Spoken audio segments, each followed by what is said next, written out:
Welcome to A Choice of Three, a short story written and read by Alex Turner.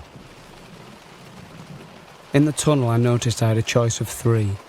While I thought it very kind of them to offer me this, I do wonder if they realised what a dilemma they were sending to face me. The trouble was, if I looked at your reflection in the left window, I missed the actual image of you and your reflection in the right, and if I looked at the right I had the same problem but the other way around. At first I thought I should probably settle on one of the mirrors as they were soon to disappear, but that idea quickly wilted and my attention was drawn back to the centre, occasionally checking on either side.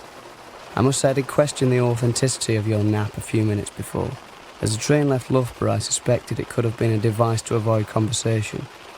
I'd barely considered this for a moment, however, when a heavy breath and a gulping sound that I decided would be too embarrassing to fake led me to conclude that your nap wasn't fraudulent.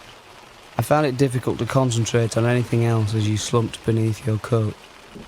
Delighted that we'd waited until this hour to travel so the evening sun got its opportunity to skip across those sleeping cheeks, but unnerved by the prospect of being removed from the opposing chair to yours.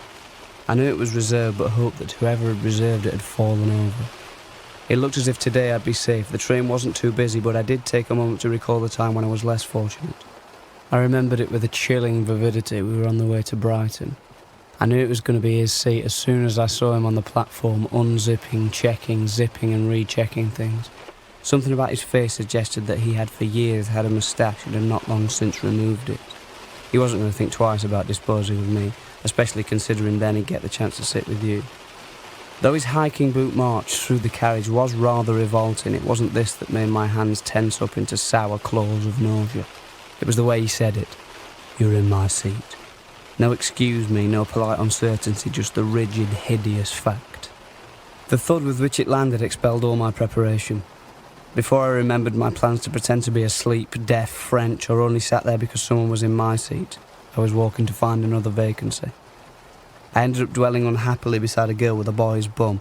I knew that because she walked too far past when she returned to one of what I thought to be two empty seats when I sat myself there. I fidgeted until our reunion on the platform where you brutally informed me. That man was really rather pleasant, actually. Today I thought I'd better make sure that couldn't happen again and I pulled the ticket from the top of my seat. It took a few attempts and the facade of hanging a jacket to finally complete. I was terribly cautious. There's a threat of punishment for such deeds by fine as far as I understand, but those shackles were at the back of my mind as I crushed the reservation in my hidden fist, folding and squeezing as if it were that beast on the way to the seaside. Fortunately there was no retribution. If anything, the train got quieter as the journey continued. And so in the tunnel, unable to decide, my head flicked through this trilogy of angles, angel after angle, until we were out the other side. My frantic twitching no doubt caused the man at the adjacent table to narrow his eyes at the very least, I imagine. I don't know for sure. I didn't have time to add him to the cycle.